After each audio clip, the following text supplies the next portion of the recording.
안녕하세요. 작은별 라디오입니다. 오늘 전해드릴 이야기는 신우의 자식 비교 때문에 너무 속이 썩다가 결국 시어머니가 나서서 정리해 주셨다고 합니다. 무슨 일이 있었는지 바로 시작하겠습니다. 안녕하세요. 저는 대학생 아들을 둔 53살 주부입니다. 제가 이렇게 사연을 적게 된 이유는 돌아가신 저희 시어머니 때문입니다. 저는 결혼하자마자 바로 시부모님과 함께 시댁에서 지내며 힘든 점도 많이 있었는데요. 그 모든 것을 버티게 해준 것이 바로 제 자식이었어요. 자식 하나 바라보고 산다는 말이 있잖아요. 제가 바로 그랬습니다. 그런 제 자식을 저희 시어머니께서 너무나 이뻐해 주시고 저보다 더 꼼꼼히 챙겨주셨어요. 그런 시어머님의 모습을 보며 가끔은 제가 서운하고 답답한 일이 있어도 다 참을 수 있었던 것 같습니다. 늘 제 아들을 칭찬하셨어요. 정말 아무것도 아닌 매우 평범한 일에도 다 칭찬하셨으니까요. 저희 아들은 어릴 적부터 공부를 너무나 싫어해서 어떻게든 공부를 시켜보려고 부단히 애를 썼습니다. 학습지도 많이 풀렸는데 그때마다 시어머님이 옆에서 대신 풀어주시기도 하고 전 그걸 말리고 그랬거든요. 근데 시어머님도 수학은 어려워하셨어요. 저번에 한번 수학 학습지를 대신 풀어주셨는데 좀 틀리시더라고요. 틀릴 때마다 방문 선생님은 아들에게 야단을 치시고 아들은 할머니만 보고 어머님은 안절부절 못하셨어요. 그 뒤로 자신감을 많이 잃어버리셨는지 손주가 학습지 풀 때 적극적으로 안 도와주시더군요. 그래도 제 아들은 그런 할머니를 의식했는지 수학 학습지는 열심히 했어요. 한 주가 지나서 다시 방문 선생님이 오셨어요. 이번엔 한 개만 틀리고 다 맞았더라고요. 아주 기본적인 계산 문제라서 적게 틀려서 좋아하기보단 제 아들이 학습지를 신청한 이래로 지 혼자 다 풀어낸 게 이번이 처음이었어요. 근데 시어머님은 난리가 나셨습니다. 시어머님은 집안에 박사가 나왔다고 엄청 좋아하셨어요. 그대로 저희 아들의 애칭은 숫자 박사가 되었습니다. 늘 손주를 데리고 다니시며 숫자 박사라고 동네방네 칭찬하시며 다니셨습니다. 박사 손주라고 하시면서요. 하지만 현실은 그렇지는 못했어요. 중학교 때부터 확실히 처지는 게 보였습니다. 제 자식이라 부정하고 싶어도 공부에 흥미가 없어 보이긴 했어요. 그래서 그 흥미 역할을 늘 몽둥이로 해야만 책상 앞에 앉아 있었으니까요. 제가 그럴 때마다 시어머님은 제 욕심이 과하다고 수학 박사가 다 때가 되면 잘할 거라고 하셨어요. 그러다 저희 시어머님이 손주의 현실을 깨닫게 되는 큰 사건이 하나 있었습니다. 저희는 사촌이 많이 있습니다. 저희 남편이 장남이고 남편 아래로 여동생이 둘, 남동생이 하나 있어요. 저희는 아들만 하나인데 큰 신우는 아들이 둘이고 작은 신우는 딸 둘인데 서로 다 나이대가 비슷해요. 그러다 보니 명절날만 되면 서로 정보를 공유한다는 핑계로 자기 자식 자랑이 엄청납니다. 비교도 하고요. 큰 신우네 자식들이 제일 나이가 많은데 공부도 잘해서 매번 명절마다 그렇게 자식 자랑을 합니다. 아이 중에서 저희 아들이 제일 공부 못합니다. 심지어 막내 서방님의 아이들까지 다 포함한다고 해도 아마 저희 아들이 제일 못할 거예요. 그래서 전 늘 명절만 되면 죄인처럼 아무 말도 못하고 있습니다. 이번에도 큰 신우가 자식 자랑을 늘어놓고 있는데 갑자기 시어머님께서 저희 아들 자랑을 하시더라고요. 특목고에 진학한 신우의 자식들 앞에서 저희 아들이 수학 박사라고 막 자랑을 하시는데 제가 참 가만히 있으면 지나갈 텐데 시어머님은 거기에 불을 붙이셨어요. 그런 시어머님의 자랑을 듣던 큰 시누이는 저에게 아들 성적을 막 물어보더라고요. 이미 알 텐데 사람들 앞에서 망신 주려는 것처럼 자꾸 캐묻더군요. 저는 다 기어들어가는 목소리로 잘 안 나온다고 두리뭉실하게 말했어요. 근데 거기서 또 시어머님은 예전 학습지 할 때 수학을 그렇게 잘 풀었다며 머리가 비상하다고 자랑을 하시는 겁니다.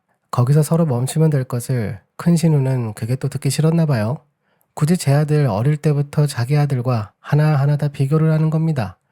제 아들 학습지 풀 때 신우네 아들은 선행학습을 했다고 큰 신우도 뭔가 짜증이 난 듯 자기 엄마에게 어디 가서 이런 걸로 자랑하고 다니면 사람들이 흉보인다고 다음부터는 그 수학 박사라는 소리는 집에서 가족끼리 있을 때만 하라고 그러는 겁니다. 제 눈앞에서 제 자식 흉을 저렇게 보는데 저도 너무 화가 나더라고요. 그래도 다 모인 명절에 어쩌겠나요. 전 그냥 그 자리를 나왔습니다. 그리고 아들 방에 가보니 거기에 아이들이 다 모여 있더라고요. 첫째 신우 아들들은 자고 있었고요. 그런 자는 모습도 마치 공부에 지쳐서 쉬는 우등생의 모습으로 보였고요. 저희 아들은 막내 서방님 애들과 함께 스마트폰으로 낄낄거리며 게임하고 있더라고요. 게임은 잘하나 봅니다. 그 꼴을 보니 더 열이 받더라고요. 결국 다시 주방으로 와서 그 시누이들 있는 곳으로 가니 아직도 제 아들 이야기 중이더라고요. 그러더니 큰 신우가 저를 불러앉히고는 대학교 이야기를 막 하는 겁니다. 대학교 생각해둔 곳은 있냐고, 아직 고1이라고 하지만 지금부터 준비해야 한다며 자꾸 물어보길래, 그래서 제가 대학이요?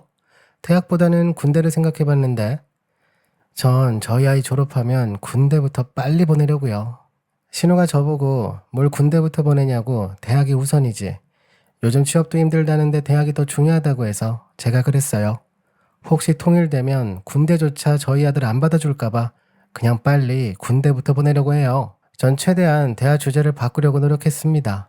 근데 신우이는 기를 쓰고 공부 이야기만 하더라고요.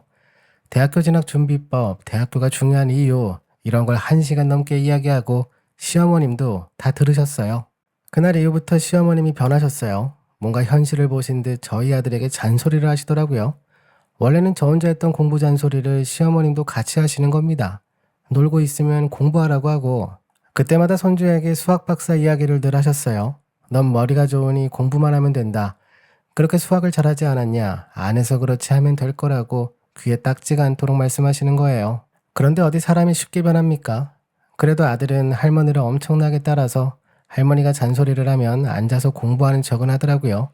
그럼 시어머님은 이쁘다고 칭찬하시고 과일도 가져다 주고 하셨어요. 그렇게 시간이 흘러 저희 신혼의 아들들 모두 다 서울에 있는 좋은 대학교로 진학을 하고 저희 아들은 세상에서 가장 느긋한 고3이 되었습니다.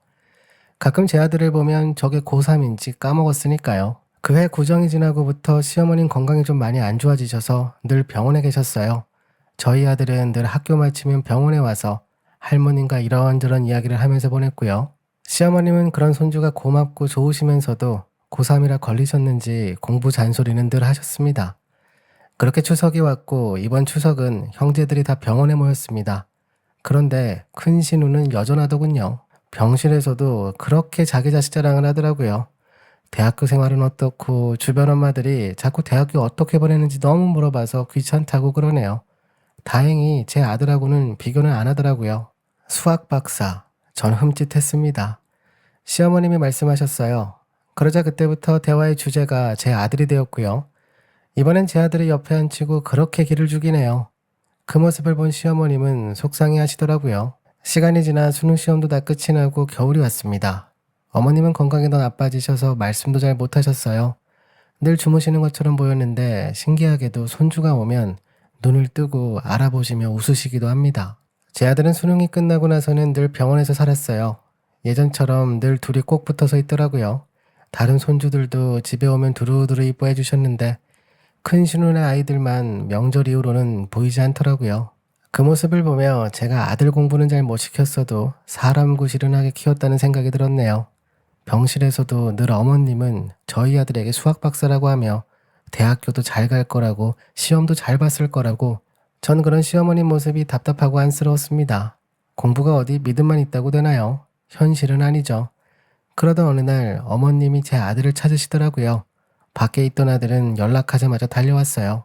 갑자기 시어머님은 주머니에서 통장을 꺼내 손주에게 주시면서 대학 등록비에 쓰라고 하시더라고요. 그 주머니에 통장이 있을 거라고는 생각도 못했거든요. 너무 갑자기 등록비 이야기를 하셔서 저도 그렇지만 제 아들도 많이 당황하더라고요.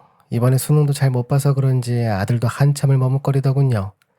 그 일이 있고 나서 3일 뒤 시어머니께선 그 해를 넘기지 못하시고 떠나셨습니다. 할머니가 남기신 대학 등록비를 써야 하긴 하는데 이번에 갈 대학이 없더라고요. 선택할 대학이 없으니 남들은 원서 넣을 때 그렇게 정신이 없던데 저희 집은 세상 한가했습니다. 아들은 이 돈을 꼭 대학 입학할 때 쓰고 싶다며 1년 뒤에 쓰겠다고 재수하겠다고 했어요. 전 당연히 군대부터 가라고 했습니다. 통일되기 전에 군대부터 먼저 다녀오라고 했어요. 그래도 남편이 한 번 정도는 더 해보라고 허락을 해서 그렇게 한 해 더 해보겠습니다. 그날부터 수능 전날까지 집에는 거의 안 오더라고요. 아침에 나갔다가 밤늦게 와서 잠만 자는 것 같았어요. 전 크게 관심이 없었네요. 워낙에 어릴 적부터 봐와서 그래도 아들 한 풀어준다 생각하고 넘겼어요. 그렇게 수능을 한 번 더 보고 성적표를 가져왔어요. 점수가 나쁘지 않았습니다. 전 정말 놀랐어요. 수학 과목이 점수가 제일 좋더라고요. 심지어 이번에 원서 넣을 대학들도 있었습니다. 큰 신혼의 아들들이 간 대학보다는 많이 떨어지지만 서울권에 있는 대학으로 입학을 했어요. 지금은 저희 아들도 졸업반이라 취업 준비를 하고 있어요. 통계학 전공이라 직장은 쉽게 잡히는 것 같습니다. 남편과 아들이 서로 이야기하는데 분위기는 좋더군요. 근데 요즘 그 큰 신우가 너무 조용하더라고요. 신우네 아들들은 졸업한 지 한참이 지났는데 아직도 별 소식이 없네요. 그렇게 자식 자랑하기를 좋아하는 사람이 요즘은 쥐 죽은 듯 조용하게 지냅니다. 너무 연락하고 싶었네요. 저도 자랑이란 걸 해보게요. 아들은 요즘 면접 보러 다닌다고 정신이 없습니다. 아들 방 청소하러 들어갔는데 난장판이더군요. 책상 위 정리를 하다가 그때 시어머님이 주신 통장이 있더군요. 통장을 열어보니 사진이 있네요. 어릴 적 할머니랑 손잡고 동물원에서 찍은 사진이던데 저걸 어디서 구했는지 늘 갖고 다녔나 봐요. 그 사진과 바로 옆에 놓인 대학 증명서를 보며 시어머니께 다시 한번 감사하게 되었습니다. 제 아들을 대학 보내주셔서 감사한 것이 아니라 늘 손주를 믿고 응원하고 칭찬해 주신 것들이 지금도 그리고 앞으로도 감사할 것 같습니다. 지금까지 저의 이야기를 들어주셔서 감사합니다. 제가 준비한 영상은 여기까지입니다. 저도 이번에 할머니 생각이 참 많이 나네요. 할머님들은 모두 같으신가 봅니다. 그 끊임없는 사랑을 보여주셨던 모습들이 손주들 기억 속에 오래 남아있을 겁니다. 시청해주셔서 정말 감사드립니다. 지금까지 작은별 라디오였습니다.